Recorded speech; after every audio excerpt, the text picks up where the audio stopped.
دقيقة واحدة على السريع من فضلك. يعني نحن نوضح أن المقترح ترى يقوم على مبدأ العدالة الاجتماعية في توزيع الثروة الوطنية، وهو إنشاء حساب وطني لدعم محدودي الدخل يمول عبر اقتطاع $1 فقط عن كل برميل نفط يتجاوز سعره $40، على أن يصرف العائد نهاية كل عام لربع الأسرة.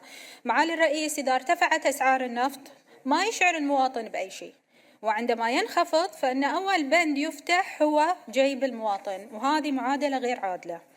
إذا كان النفط ثروة وطنية، فأين نصيب المواطن منها؟ إحنا اليوم ما نتكلم عن خدمات عامة، الدولة مو مقصرة في الخدمات العامة والمشاريع، لكن إحنا نتكلم عن مشاركة حقيقية في إيرادات النفط، استنادا إلى المادة 11 من الدستور التي نصت صراحة أن الثروات الطبيعية جميعها ومواردها ملك للدولة، وتقوم الدولة على حفظها وحسن استغلالها.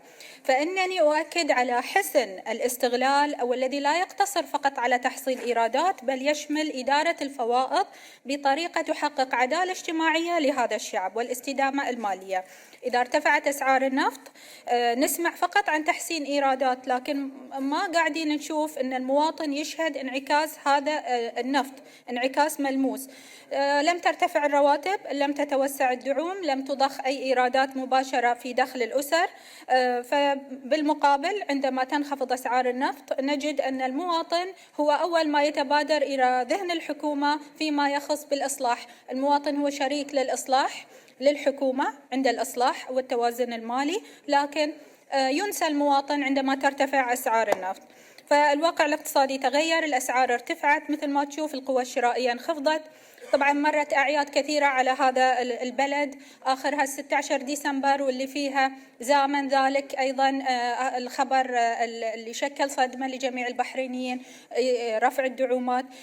مع نهاية هذا العام والسنة الجديدة 2026 لم يسمع المواطن خبر مفرح. 14 أيضا فبراير مر علينا وإحنا نترقب، والشعب البحريني يترقب أي زيادة في رواتب هذا الشعب.